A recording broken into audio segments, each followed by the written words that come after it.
On a quiet summer afternoon in August 2014, a tragic and unusual accident shook the small Vermont town of Shoreham. It wasn't a high-speed chase or a fiery wreck, but something far more unexpected, a grain silo collapse that claimed the life of a hard-working truck driver just trying to finish his route. According to reports, a 56-year-old man from Benson, Vermont, was operating a tractor trailer and had backed his rig up to the silo at a farm property to deliver or load grain. These kinds of deliveries are routine in rural agricultural towns, and the man was likely no stranger to the process. But on this particular day, things went horribly wrong. As the driver maneuvered near the silo, something caused the structure to give way. Without warning, the massive metal tower full of tons of grain collapsed directly onto the cab of the truck. The force of the impact was catastrophic. The truck was crushed beneath the weight of the silo and the grain it held, leaving virtually no chance for the driver to escape or survive. Emergency crews were called immediately, and responders from local fire departments, including Middlebury, Orwell, and Shoreham, rushed to the scene. They faced a harrowing task, digging through the crumpled remains of the truck and the mountain of grain to reach the victim. Despite their best efforts, the man was pronounced dead at the scene. The incident drew attention from news outlets like Mass Live and local Vermont newspapers, largely because of how rare and devastating a silo collapse like this is. Normally, silos are sturdy, built to withstand both internal pressure from the grain and external conditions like wind or snow. But if they're old, structurally compromised, or accidentally struck by heavy equipment, they can become ticking time bombs. In this case, while the exact cause of the collapse was not immediately known, investigators suspected either a structural failure due to aging materials or potential accidental contact from the trailer while backing up. The Occupational Safety and Health Administration was reportedly notified and may have opened an investigation into the accident, though no criminal activity was suspected. The loss hit the local farming community hard. In places like Shoreham, people know their neighbors, and a tragedy like this doesn't go unnoticed. It served as a grim reminder of the dangers that come with agricultural work. Jobs that seem simple on the surface, but often involve massive, unforgiving machinery and split-second decisions. There's something deeply sobering about the idea that one misstep, one weakened bolt, or one awkward turn could lead to something so final. While there wasn't any viral footage or dramatic news segment about this specific accident, its absence from the national spotlight didn't make it any less tragic. These are the kinds of real-life incidents that happen quietly in the background, away from camera flashes and headlines, yet they speak volumes about the hidden risks of everyday labor. Moving forward, one can only hope that stricter safety checks, better silo maintenance, and increased awareness will prevent future collapses like this one. Because for all the romanticism people place on country life, red barns, golden fields, and blue skies, there's also the sobering reality that farm equipment and infrastructure can be just as deadly as any urban construction site. In this Vermont town, a single moment of structural failure turned an ordinary workday into a heartbreaking tragedy. On Sunday, February 2nd, 2025, what should have been a beautiful day in nature became something far darker. An afternoon drenched in tragedy and heartbreak. The punch bowls near Santa Paula, usually a sanctuary for hikers and thrill seekers, turned into the scene of a desperate fight against time, water, and fate. John Antonio Madrigal, 44, from Oxnard, didn't set out that day expecting anything but adventure. He was with a close friend, surrounded by the sound of rushing water and the crisp winter air. But nature doesn't give warnings. It doesn't pause for friendship, preparation, or strength. And sometime around noon, the wild claimed him. The Ventura County Sheriff's Office received the first report. A man had fallen into the icy water and disappeared. At first, details were scarce, just panic. Then the story began to unfold, a chilling, devastating sequence that would leave a lasting scar on everyone involved. Madrigal and his friend had been navigating the rugged, scenic trail, tight paths, slick rocks, and the ever-present thunder of moving water. They were experienced enough to respect it, but respect doesn't always equal safety. And then it happened. Madrigal went into the water. Some say he fell. Others, including the friend who was there, believe he dove in himself, maybe for a quick thrill, maybe to cool off. But whatever the reason, the moment his body hit the surface, everything changed. The water that sparkled under the sun turned instantly unforgiving. His friend, gripped by panic, jumped in without a second thought. Once, then again. Both times, the current ripped him back. The water was too cold, too fast, and Madrigal, just out of reach, was already slipping away. The friend, now shivering, breathless, and soaked, realized what he had to do. He ran. Through rugged backcountry, climbing over rocks, heart pounding, lungs screaming for air. He was searching for the one thing that could still save Madrigal, a signal. He ran for miles, desperately checking his phone, praying for a single bar. Finally, he managed to send a message. Help was on the way, but the mountain doesn't wait. When the rescue teams arrived, it was already over. John Madrigal was gone. The Ventura County Medical Examiner's office would later confirm that he drowned, but there was more. An underlying condition, atherosclerotic cardiovascular disease, had contributed to his death. His body had been fighting two battles, one against the water and another within. What happened in those final moments? Did he misjudge the current? Did he feel something shift inside his chest before the water pulled him under? We'll never know exactly what went through his mind in that final gasp of consciousness. What we do know is this: his friend tried. He fought with everything he had, but sometimes even everything isn't enough. At first, officials believed Madrigal had fallen, but later, as the friend recounted the harrowing tale, a different truth emerged. Madrigal had chosen to enter the water. Maybe it was just a moment of spontaneity, a decision made without knowing what waited beneath. 1 second of miscalculation. One decision that could never be undone, and the agony that followed, of watching someone you love vanish beneath the surface and being powerless to stop it, is something no one should ever have to endure. The mountain remained quiet afterward. The water kept moving, as if nothing had happened. But those who stood on the trail that day knew otherwise. The punch bowls had taken something. Not just a life, but a bond, a memory, a future. And there was no giving it back. The death was ruled accidental. But in the hearts of those who knew Madrigal, it was so much more than that. It was a cruel twist of fate. A brutal reminder of how fast joy can turn to horror. A place meant for peace and beauty had instead become a place of mourning. For every hiker who returns to that trail now, there will be a quiet pause, a moment of reflection at the water's edge. Because beauty in nature always carries a shadow, and sometimes that shadow reaches out and takes. John Antonio Madrigal's story is a heartbreaking reminder. The wilderness doesn't forgive. It doesn't pause to let us make corrections. It demands respect, caution, and awareness at every turn.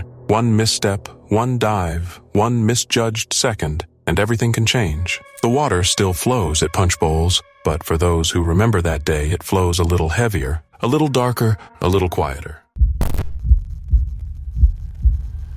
Zachary Nagel knew the risks of bull riding. Everyone in the sport does. It's not a matter of if you'll get hurt, but when and how bad. But no amount of experience could have prepared the 24-year-old for what happened on February 7th, 2025, in Palmetto, Florida. It was supposed to be another high-energy night at the Conley Invitational, filled with roaring crowds, snorting bulls, and the thrill of 8-second rides. Zach climbed onto the chute like he'd done countless times before, adrenaline pumping, completely unaware that he was about to have a literal near-death experience in front of a packed arena. Seconds into his ride, everything went wrong. The bull launched forward, bucking wildly, and in the chaos, its horn slipped beneath Zach's helmet and punctured the side of his neck. Not a scrape, not a graze, but a full-on goring that nicked his jugular and clipped part of his carotid artery. The arena, once filled with cheering, turned instantly silent as blood began pouring from a 6-inch gash in his throat. Panic set in, but Zach didn't lose consciousness immediately. Instead, he recalled trying to breathe through what felt like a growing weight on his chest.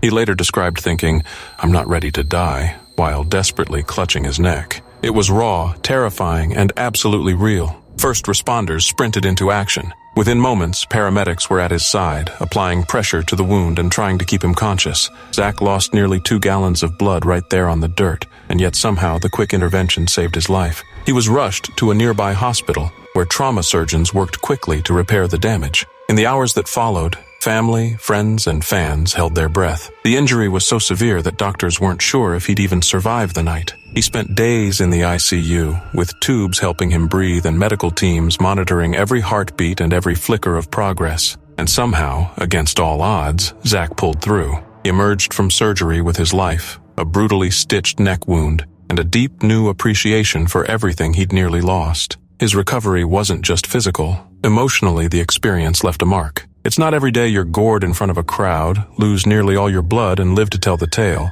For a while, there was talk he might never return to the sport. But if bull riders are anything, they're stubborn, passionate, and a little bit insane in the best way. Over the next few months, Zach leaned on his faith, his support system, and his sheer willpower. He openly shared his journey, posting hospital updates, thanking medical staff, and crediting God for his survival. Fans rallied around him. A GoFundMe was launched, well-wishers sent messages, and fellow riders called him a miracle. By late May, in what can only be described as an incredible comeback, Zach announced that he was getting back on the bull. Not because he had something to prove, but because this sport is in his blood, literally and figuratively. What happened to Zachary Nagel was a stark reminder of the brutal reality behind the rodeo spotlight. It's not all cowboy hats and waving to the crowd. Sometimes it's a fight for your life in the dirt, and survival depends on a combination of skill, luck, and the speed of your emergency crew. Zach didn't just survive, he inspired. His story became a testament to resilience, grit, and the sheer unpredictability of life in the arena. And while that Florida bull may have won the moment, Zach Nagel walked away with something far greater, a second chance and the guts to climb back on. In the quiet countryside of Newton County, Mississippi, tragedy arrived on a warm spring morning when the ordinary became devastating. On May 21, 2025, just after sunrise, a 55-year-old man from Chunky, Mississippi, set out for what should have been another routine day of work. Chunky is the kind of place where life moves a little slower. People know each other by name, and tractors are as common as pickup trucks. On this day, the man climbed aboard his tractor near the town of Hickory, likely planning to handle morning chores or travel a short distance along his property or local roadways. However, the familiar hum of the engine would be one of the last sounds he'd hear. At approximately 7 a.m., the Newton County Sheriff's Office received reports of a serious accident involving farm equipment. When authorities and emergency responders arrived on the scene, they discovered that the tractor had overturned, landing with devastating force. Newton County Coroner Rebecca Burton later confirmed that the man died at the scene due to injuries sustained when the tractor flipped.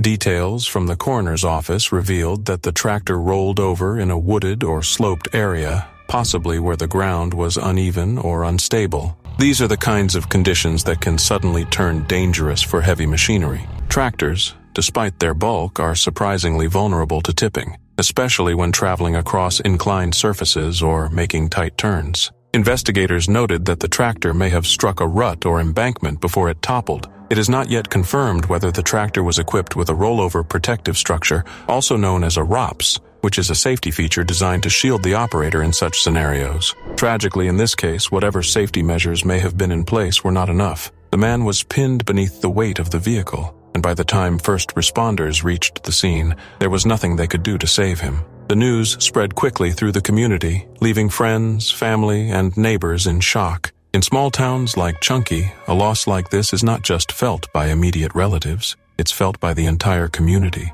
People knew him not just as a tractor operator, but as a familiar face at church, a helper during harvest season, or a friendly neighbor always willing to lend a hand. The local authorities chose not to release his name immediately out of respect for the grieving family, a decision that underlines the closeness and compassion typical of these rural communities. As the investigation continued, safety advocates reminded the public that tractor rollovers remain one of the leading causes of death in agricultural settings. The tragic accident served as a painful reminder that even experienced operators are not immune to the hazards of farm machinery. Factors such as terrain, speed, equipment age, and lack of proper safety features all contribute to the risk. Newton County's emergency response teams, along with the Mississippi Highway Patrol, emphasized the importance of routine safety checks and the use of seat belts and rollover protection structures. These details, while technical, carry emotional weight in the wake of such a loss. They are not just safety guidelines. They are measures that could mean the difference between life and death. What began as just another morning ended in sorrow for a Mississippi family in a deeply connected rural town.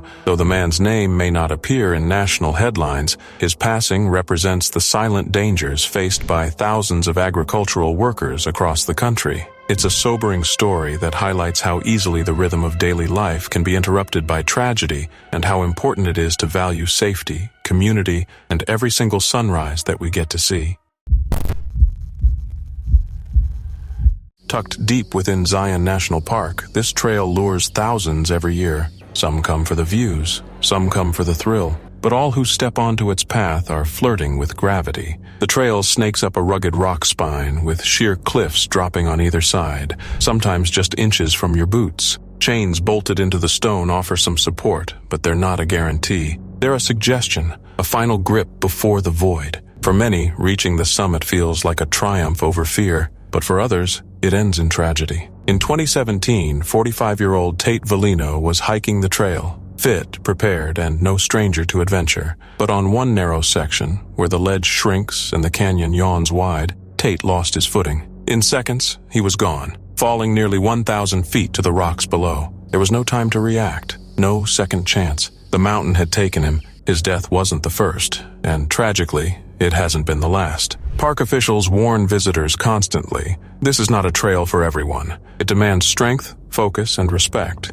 If you're unsure, turn back. But still, the trail tempts. Still, the ledges fill with people pushing limits, sometimes too far. Not all the danger comes from falls. Just before the chain-assisted section begins, there's a place called Scout Lookout. It's the last safe point before the final ascent. In 2019, a 63-year-old man from San Diego collapsed there, just shy of the most treacherous stretch. Fellow hikers, some with medical training, rushed to help, performing CPR as they waited for emergency teams to arrive. For nearly 90 minutes, they fought to save him. Park rangers deployed defibrillators, heart monitors, everything they had, but nothing worked. He was pronounced dead at the scene. A heart attack, they said. But on a trail like Angel's Landing, even the strongest hearts are tested. It took over 20 rescuers, paramedics, EMTs, park medics to respond. Just reaching the scene was a challenge. That's the reality here. Help is not minutes away. When something goes wrong on this trail, the mountain doesn't wait for rescue. Angel's Landing is more than a hike. It's a test,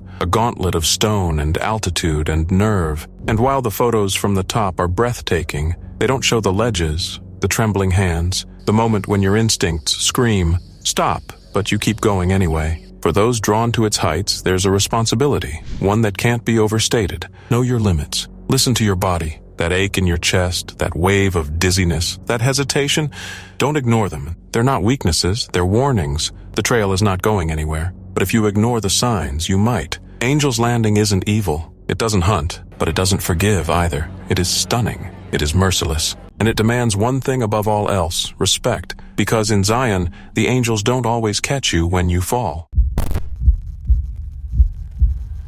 March 24th, 2000 wasn't supposed to be anything more than another adrenaline-charged night in Albuquerque at the Ty Murray Invitational, one of the marquee events in the Professional Bull Riders (PBR) circuit. The crowd was buzzing, the dirt was packed, and the bulls were as wild and unpredictable as ever. Among the competitors was a 23-year-old Canadian bull rider named Glenn Keeley, known for his humble demeanor, gutsy rides, and growing promise in the world of professional rodeo. Glenn wasn't the flashiest rider, but he had heart, loads of it. That night, he drew a bull with a name that sounded more like a country song than a monster, Promised Land. But make no mistake, this bull was a beast, an 1,800-pound wrecking ball with hooves, attitude, and a fierce reputation for launching riders like popcorn from a hot pan. Glenn had never ridden a bull of this caliber before, and although he had nothing to prove, he strapped in like a man determined to hang on. As the chute opened, Promised Land exploded out like a freight train with a jetpack. Glenn held on for just about 2 seconds before being violently bucked off. It was quick. Too quick. He hit the ground hard and landed on his side. But the danger in bull riding isn't just the fall, it's what happens next. Before Glenn could scramble away or the bullfighters could step in, Promised Land did what bulls sometimes tragically do. He turned and came down, his hoof slamming square into Glenn's chest. The impact was catastrophic. The arena went from roaring to eerily silent in an instant. Bullfighters rushed in, medical personnel were on the scene within seconds, but the damage was already done. Glenn was rushed to a nearby hospital, but he succumbed to his internal injuries shortly after. It was a devastating blow to the PBR community.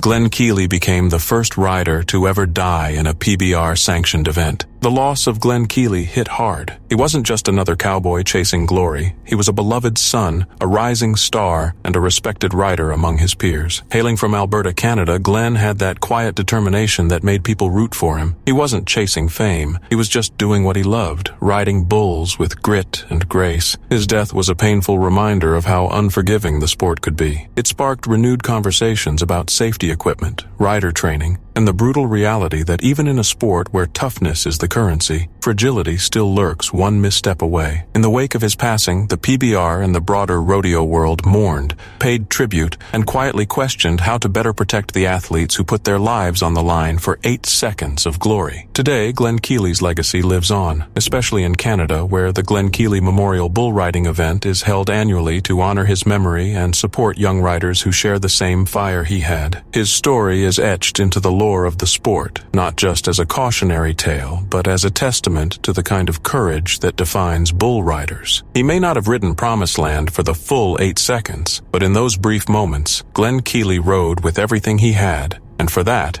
he earned the respect of an entire sport. It was a quiet Sunday afternoon in Iowa County, Wisconsin, the kind of day when the countryside feels almost timeless. The sky was clear, the breeze was light, and somewhere in the town of Eden, 71-year-old John Lee O'Flaherty was doing something he had probably done countless times before, working on his land with a tractor. A resident of Janesville, Lee was experienced and familiar with rural life, and like many others who live off or care for the land, he trusted his equipment and knew his terrain. But even for the most seasoned operators, the land can be unpredictable. That afternoon, Lee was mowing a steep hillside, likely trying to take care of some overgrowth or keep the property in good condition. But something went wrong, terribly wrong. The tractor, likely on uneven or slippery ground, began to lose its footing. It slid down the hill, rapidly picking up momentum. Before Lee could react, the tractor overturned in a violent roll and pinned him beneath its massive weight. It was a chilling moment, the kind that freezes time.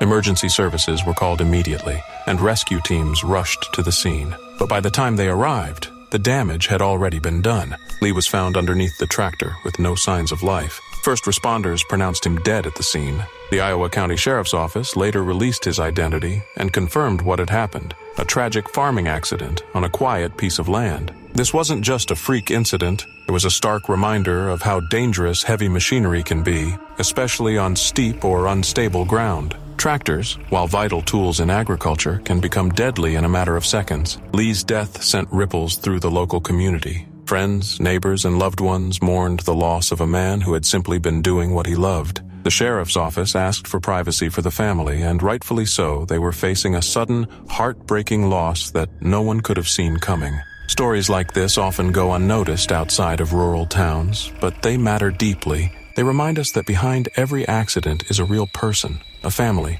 a story that ended too soon. Lee O'Flaherty wasn't just a statistic. He was someone's father, friend, maybe even a grandfather, and above all, someone who didn't deserve such a fate. His passing stands as a somber testament to the risks that come with rural labor, and to the importance of safety, caution, and respect for the machines we operate. Whether mowing a lawn, baling hay, or clearing brush, the equipment we use carries great power, and when paired with treacherous terrain, the results can be devastating. Lee's story is one of quiet resilience, of doing the work that matters, and of a life remembered not for how it ended, but for the community and care that surrounded it. His legacy will live on as both a cautionary tale and a heartfelt tribute to those who toil in the fields and hills of small-town America. In November 1983, the icy waters off Norway's coast churned beneath the Bifford Dolphin oil rig, an enormous machine floating above one of the most dangerous workplaces on Earth. Far below the surface, men were finishing their shift, deep-sea saturation divers, professionals trained to survive crushing pressures and total isolation. But that night, something went wrong, catastrophically wrong. These divers were no strangers to risk. Saturation diving is among the most perilous jobs in existence, demanding that workers live for weeks at a time inside pressurized metal chambers, mimicking the extreme depths at which they operate. It's the only way to prevent a deadly condition known as the bends, where nitrogen bubbles form in the bloodstream if a diver ascends too quickly. So instead of decompressing after every dive, they live in a sealed, high-pressure environment, only returning to surface pressure at the end of their assignment through a slow, meticulously controlled decompression. That was the plan, until the night of November 5th. The team had just returned from a dive, climbing into the diving bell that would ferry them back to their pressurized living quarters aboard the rig. They were exhausted, but alive. The final steps of the procedure were simple, but crucial. Once the diving bell was docked to the chamber trunk, it had to be sealed off, pressurized, and only then could the clamp holding it be released. It was a routine everyone knew by heart. But one small mistake shattered everything. No one knows exactly what caused it. Fatigue, miscommunication, or perhaps a mechanical fault. But one of the tenders released the clamp too early, just a few seconds too soon. Before the chamber could equalize with the bell, the seal was broken, and in that instant, the force of nature that divers spend their entire careers respecting and fearing was unleashed. The pressure inside the system had been 9 atmospheres, equivalent to being nearly 300 feet underwater. The moment it was exposed to the normal surface pressure, everything inside exploded outward. The diving bell was blown away from the rig with terrifying force. The tender who had released the clamp was standing closest. He was killed instantly, his body struck by the flying machinery. His life ended in the blink of an eye. But what happened inside the chamber defies belief. The 4 divers never stood a chance. Their bodies were subjected to explosive decompression, a phenomenon so brutal that it seems ripped from a horror film. The gases dissolved in their blood expanded with such violence that their tissues literally tore apart from the inside. Blood boiled, organs ruptured, bones shattered. Death came instantly, but not gently. One of the men, positioned nearest the sudden opening, was hit by the full blast of decompression. What happened to him has haunted the diving community for decades. The pressure drop sucked his entire body through an opening no wider than 24 inches. It tore him apart, scattering his remains across the rig. Parts of him were later recovered over 30 feet away. His body, once whole and alive, was reduced to fragments, a bag for each piece. His skull and brain were missing. His face peeled from the bone, his ribs shattered like glass. His liver, somehow intact, was found lying alone on the deck. For over 2 decades, families fought, demanding answers, accountability, justice. 26 years later, they finally got it. An official report confirmed what many had suspected. The Bifford Dolphin's equipment and safety protocols were flawed, dangerously so. The disaster had been avoidable. Changes were made. Safety procedures tightened, but the scars remain. This was not just an accident. It was a terrifying lesson in what happens when a single step is skipped in a world where pressure can kill in milliseconds. It was a reminder that the ocean is not just vast and beautiful, it is violent, cold, and utterly unforgiving. Saturation divers walk a tightrope between survival and disaster, and when that rope snaps, the result is often too horrific to put into words. Mason Lowe was more than just a cowboy with grit. He was a rising star in the world of professional bull riding, someone who lived and breathed the sport with every ounce of passion in his bones. At just 25 years old, he was ranked among the top bull riders on the planet, competing against the fiercest beasts in arenas filled with roaring fans. But as thrilling as the sport can be, it also carries risks that lurk behind every 8-second ride. And on January 15, 2019, during the PBR Velocity Tour at the National Western Stock Show in Denver, those risks proved tragically real. Mason was matched with a powerful bull named Hard Times, a name that would soon carry far too much weight. The ride began like many others, with Mason holding firm and the bull thrashing in an all-out attempt to throw him. Within moments, Mason was bucked off, but what followed was the kind of moment that sends chills through the rodeo world. As he hit the ground, Hard Times circled back, and in a single crushing step, the bull's hind legs landed directly on Mason's chest. The crowd gasped.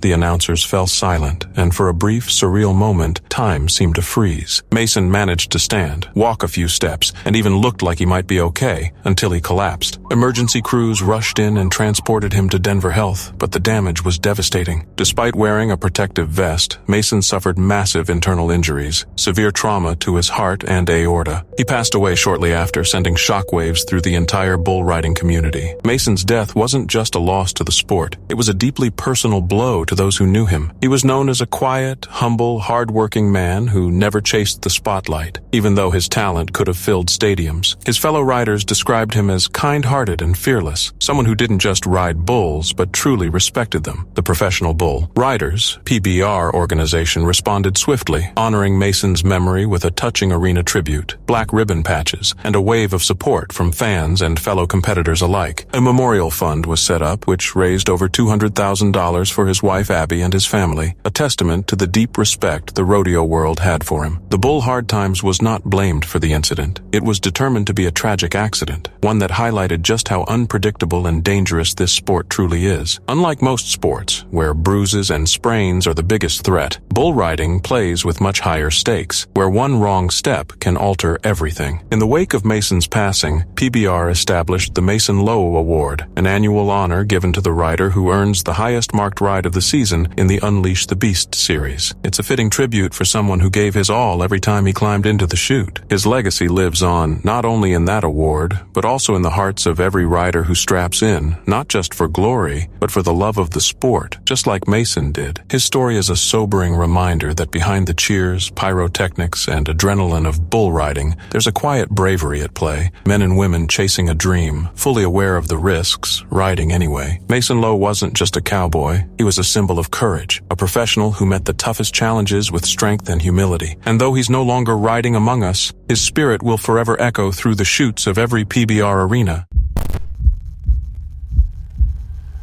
The tragic death of Nishu Deshwal is one of those stories that hits hard, not just because of how sudden and shocking it was, but because of what it represents in today's social media-driven world. At just 22 years old, Nishu had made a name for himself as the Tractor Tokan King across YouTube and Instagram, gathering over 1 million followers who admired his daring stunts and larger-than-life attitude. Coming from Kurad village near Panipat, India, Nishu wasn't just another content creator. He was known in his community as a confident young man with a flair for mechanics and a love for tractors. But what started as an entertaining persona on the internet took a devastating turn in February 2024. During the filming of a tractor wheelie stunt near the Yamuna riverbank, Nishu attempted to lift the front of his tractor into the air while seated at the wheel, something he had done many times before. But this time, the terrain worked against him. The rear wheels of the tractor began to sink into the soft, unstable sand.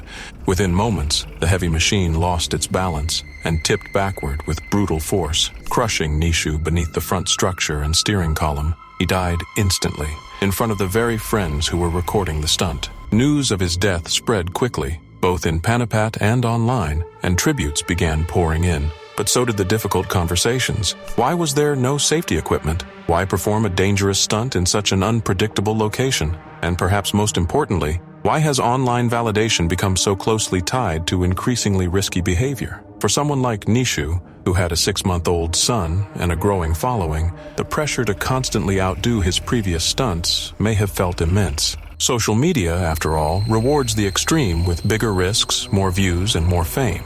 But there's a fine line between entertainment and recklessness, and this incident crossed it in the most tragic way possible. Experts later pointed out that Nishu's tractor lacked proper rollover protection, no roll bar, no safety cage, nothing to keep the driver secure in case of a flip. And while he was experienced and skilled, the physics of heavy machinery on loose soil is a dangerous game, even for professionals. This wasn't an isolated case either. Similar fatal accidents involving tractor stunts had been reported in Punjab and other regions, prompting local governments to ban such displays at public events. Unfortunately, regulations often come too late, after lives are lost, not before. In the aftermath of Nishu's passing, many of his older stunt videos resurfaced online, gaining even more traction. Some viewers mourned his loss, while others warned against glorifying these kinds of acts. His death sparked a national conversation about safety awareness, the influence of digital fame, and the need for stricter guidelines around dangerous content. It became a moment of reflection not just for creators, but for audiences as well. Are we encouraging risky behavior by giving it so much attention? Do platforms have a responsibility to filter content that promotes unsafe actions? Nishu Deshwal's story is not just about a stunt gone wrong. It's about the fine line between talent and tragedy, the seductive pull of viral fame, and the irreplaceable cost of a young life lost too soon. It reminds us that no number of likes or views is worth dying for, and that behind every thrilling video, there's a real person with a family, a future, and a life that should never be reduced to a cautionary tale. September afternoon in 2015, the peaceful grandeur of Utah's Zion National Park held its breath. Cola Canyon, carved deep into the ancient sandstone, stood silent and waiting, its smooth walls and narrow passages concealing a deadly secret. 7 hikers, full of laughter and anticipation, stepped into its maze-like beauty that day. They would never come out alive. They were more than hikers. They were a family of sorts, the Valencia hiking crew, bonded by years of shared trails and trust, had made their way from California to tackle one of Zion's most stunning and dangerous canyons. Men and women in their 50s, seasoned in the ways of the wild, these weren't reckless adventurers. They were thoughtful, prepared, and united by a love of nature that ran deep. That morning, 6 of them had even taken a canyoneering course, designed to turn cautious newcomers into capable explorers. With wetsuits zipped, helmets secured, and gear in place, they descended into Coal Canyon, ready to embrace its challenge. But what none of them knew, what no amount of training could outmatch, was the silent threat building in the sky above. Earlier that day, the National Weather Service had issued warnings. Rain was coming, and with it, the dangerous potential of flash floods. At first, a 40% chance, then it climbed to 50%. Park rangers posted alerts, cautioning visitors about the real risk in the slot canyons. But for the Valencia group, the sky still looked forgiving. And so, with a $15 permit in hand and hope in their hearts, they entered the canyon. As they moved deeper into its winding embrace, towering stone walls rose on either side, sealing them into a place where time seemed to stop. But overhead, clouds were already beginning to gather, thick, heavy, and hungry. At 2:30 p.m., the sky broke. Rain came first in soft sheets, then in a fury. A second, more violent storm surged through the region, and a flash flood warning blared across Zion. "Move to higher ground," it pleaded. "Get out, now." But Coal Canyon offers no such mercy. Once you rappel into its narrow heart, there's no turning back. The walls are too high, the terrain too steep. The only way out is forward, if the flood lets you pass. Another group of climbers, who had entered the canyon after the Valencia crew, felt the danger in the air. They pushed ahead, overtaking the slower group, and when the sky opened up, they panicked. They told park rangers there were others behind them. They were still down there. By the time the first rescue crews arrived, it was already too late. The next day, the river gave up its first victim. Steve Arthur pulled from the current, his body carried far downstream. Then came the others, one by one, discovered over 2 haunting days, scattered along the flood's ruthless path. Linda Arthur, Steve's wife, was the last to be found, her body lying near the canyon's exit, as though she had fought with everything she had to make it out. But the tragedy didn't stop at Coal Canyon. 20 miles south, in the small, devout community of Hilldale, the same storm unleashed another flood. This one struck without mercy, sweeping away members of a Mormon fundamentalist group. 12 lives lost, 9 of them children. That day would go down as one of the deadliest weather disasters in Utah's history. Rodeos may be thrilling, but behind the dust and adrenaline lies a darker side of danger. From bull riders being gored mid-ride to tragic missteps in the arena, some accidents are so shocking they leave a lasting mark. Here's a look at the most disturbing rodeo accidents of all time. In the world of professional bull riding, few names carry as much weight and legacy as Lane Frost, a young man with a big smile, a bigger heart, and talent that could only be described as once in a generation. Born and raised in rodeo life, Lane wasn't just good at riding bulls, he was magnetic. Fans didn't just watch him for the thrill of the ride. They watched because he had that rare combination of grit, grace, and humility.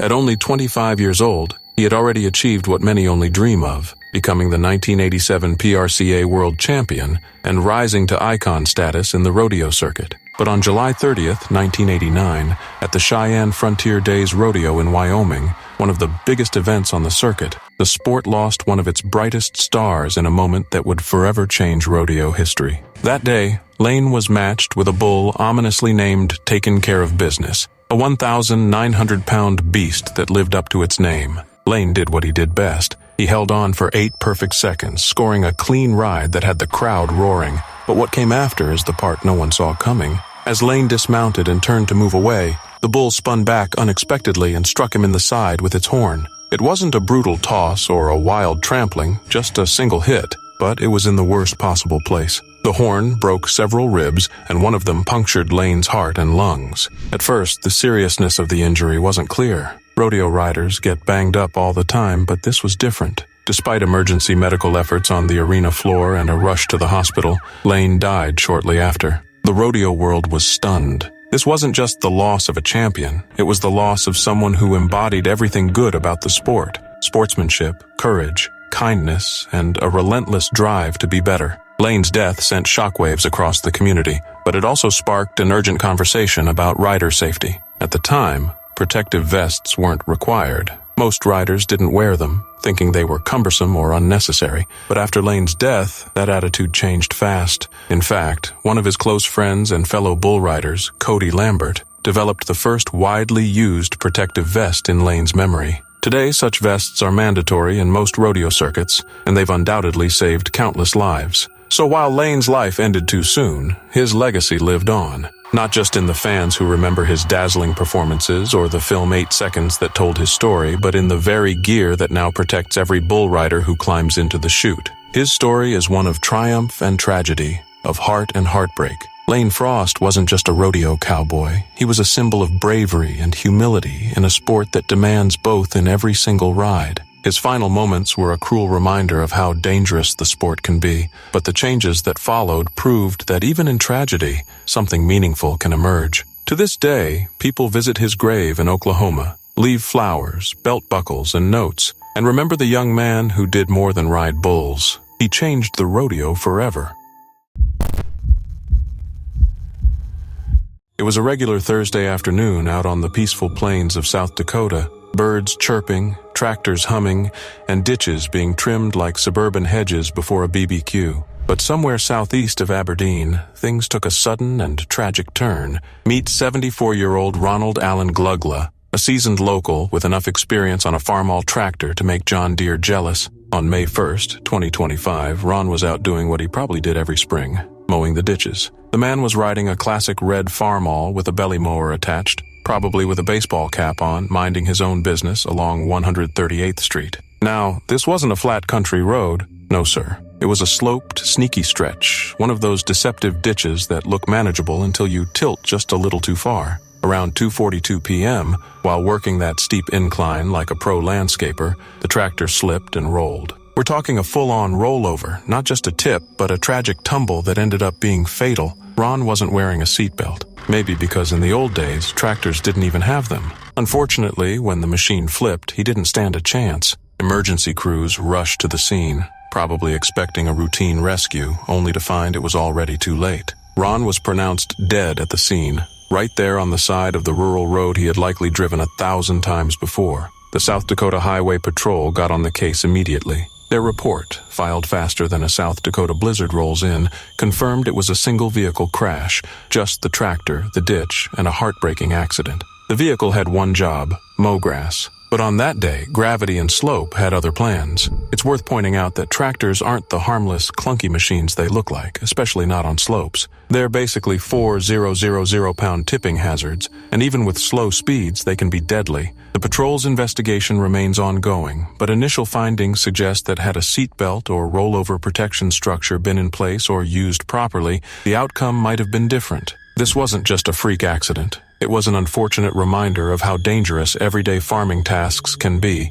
even for experienced hands. What's truly tragic is how ordinary this scene must have looked at first. One man, one tractor, some long grass. It could have been any grandpa, any farmer, just handling business on the land. But rural roads come with their own dangers, and Ronald's death was a chilling example. Locals were stunned. Aberdeen isn't exactly a hotbed of high drama, and everyone in a 50-mile radius probably either knew Ron or knew someone who did. He was described as a community staple, a guy who'd give you advice on crops, probably wave from his tractor as he passed by. The kind of man you'd expect to live forever through sheer grit and stubbornness, and in a way he kind of will. His passing sent ripples through the farming community, reminding everyone to take tractor safety seriously. Wear that seatbelt, avoid steep ditches, respect the machine, even if you've driven it since the Nixon administration. Tractors might not have airbags or autopilot, but they've got enough torque to flip your world, literally. So let Ron's story be a heartfelt, albeit heartbreaking lesson to every rural worker out there. Whether you're 24 or 74, keep your head on a swivel and your tires on the flat, because out there in the quiet fields of South Dakota, even a humble ditch can become the final destination.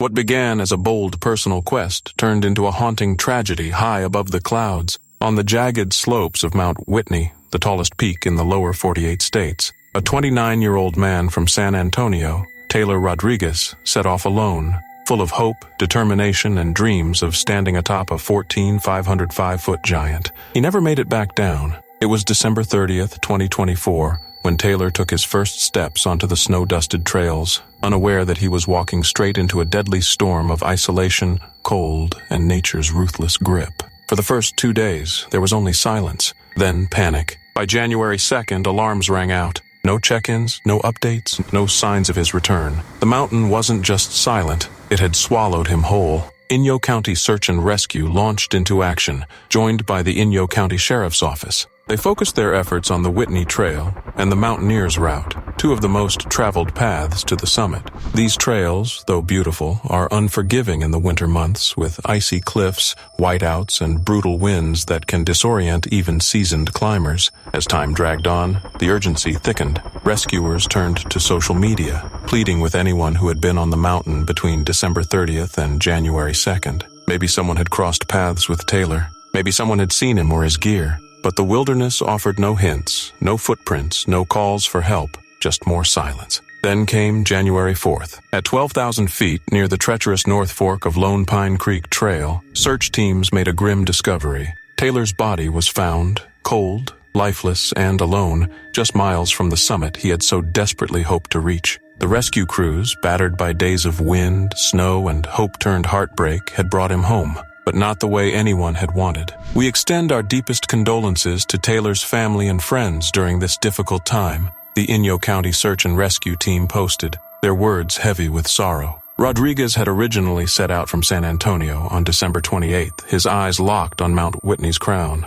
But something shifted. He changed his plans, chose to go alone. Why, we may never know. What he faced in those final days is now buried under snow and shadow, held tight by the mountain's cold embrace. Did he make it near the summit before conditions turned? Was he caught in a storm? Did injury or exhaustion end his climb? The questions echo against Whitney's slopes with no answers in return. Mount Whitney is more than a mountain. It's a force, a symbol of adventure, yes, but also of risk. Taylor's story is a sobering reminder that nature doesn't bend to human will. Even the most meticulous plans, the strongest wills, the grandest dreams can be undone in an instant by the brutal reality of the wilderness. As the rescue teams descend and the snow falls again, the mountain remains quiet. It won't explain what happened. It never does. But Taylor Rodriguez's journey, his courage, his ambition, and his tragic end won't be forgotten. It stands as both a tribute and a warning. Out here, the peaks don't forgive, and sometimes the price of chasing the sky is never coming back down.